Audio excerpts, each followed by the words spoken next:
Hello mga lodi. Hello mga makamama G.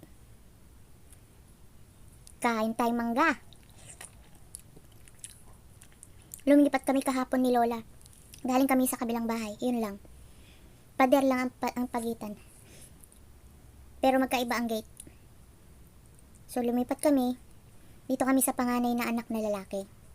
Yung pangalawa, lalaki rin. Puro lalaking taga-alaga sa sa Lola.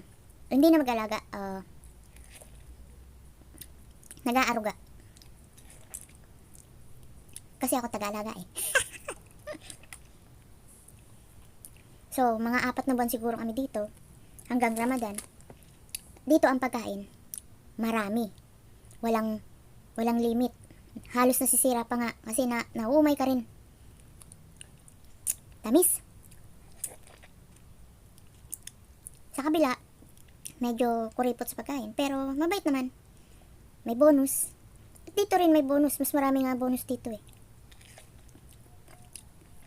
Tapos dumating yung anak ni Lola na babae para dumalaw. Yung pang-4.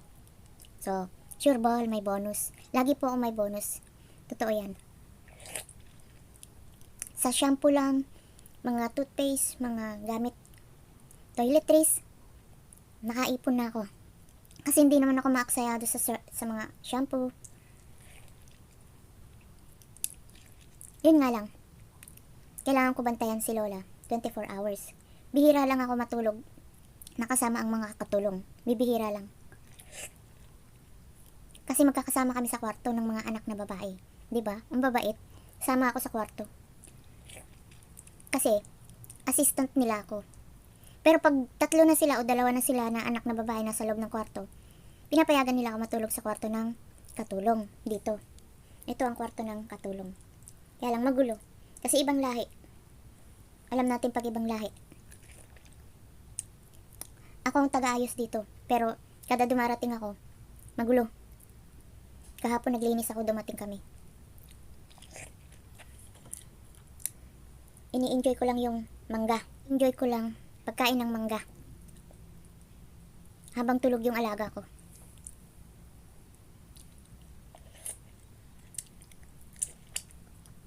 Maganda sa amo, walang limit sa pagkain. At saka masarap ang mga luto dito ng mga among babae, mga dalaga, magaling magluto. Sa kabila, wala silang kahilig-hilig magluto. Katulong ang nagluluto at isang putahe lang. Papalit-palit lang pula na kanin, puting kanin, tapos manok. Dito, lahat ng pagkain, malalasahan mo talagang masarap. 3 dalaga dito, kanya-kanyang araw. Salitan sila. Hindi nila pinapagod yung mama nila. So maganda yung patakaran dito sa bahay. At sa katulong,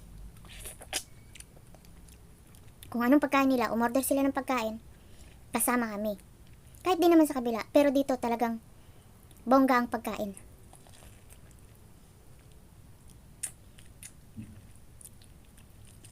Ikaw ang magsasawa sa pagkain. Kanina, 4 na kilong hipon ang niluto.